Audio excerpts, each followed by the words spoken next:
I do think homophobia is holding the black community back from having some real conversations, only because because the conversations are being had through a homosexual lens, and I think that's for some reason that skews people's perception of the conversation, but they're still valid. There are conversations to be had from the show that I think the black community will benefit from, but we are refusing to watch the show because he's a faggot. Do you think there's also obviously the whole thing with the beef that's taking a lot of oxygen? That's been the only thing, like the Drake and Kendrick beef. Like in terms of what's being talked in the timeline. People have more bandwidth than you. Yeah.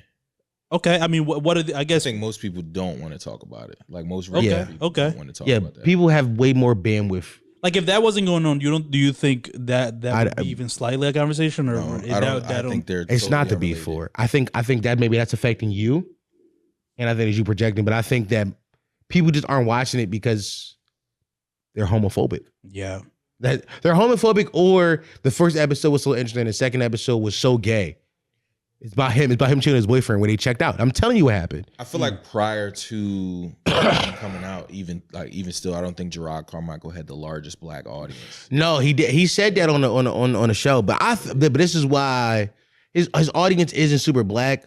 But you would think that these name. If this was a black woman, a black lesbian woman who made this show, we don't even got.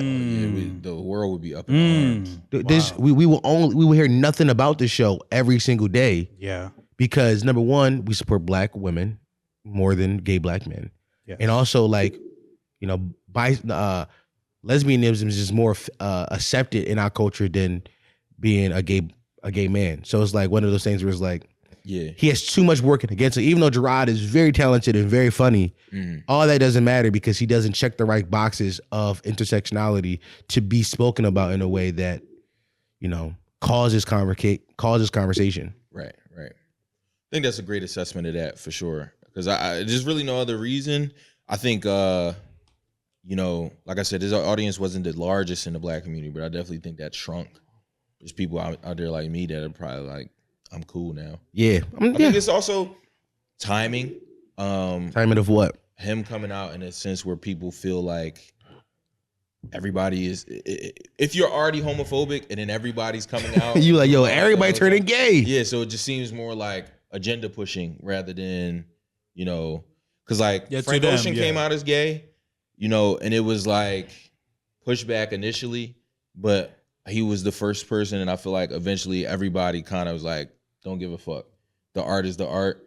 And it wasn't at a time where it seemed like everybody was doing it to someone who's homophobic. You know what I'm saying? Like, if you're homophobic and, people are continuing, it just looks like everybody doing it now. When in all actuality, it's a minuscule amount of people who are telling you who they've been the entire time you've been a fan of them. So, yeah, no, shout out to that show. Go watch that show though if you haven't. Y'all gotta go tap in, man. I'm gonna keep coming in every Tuesday, every Monday doing my little review. Well, hello, potty mouth.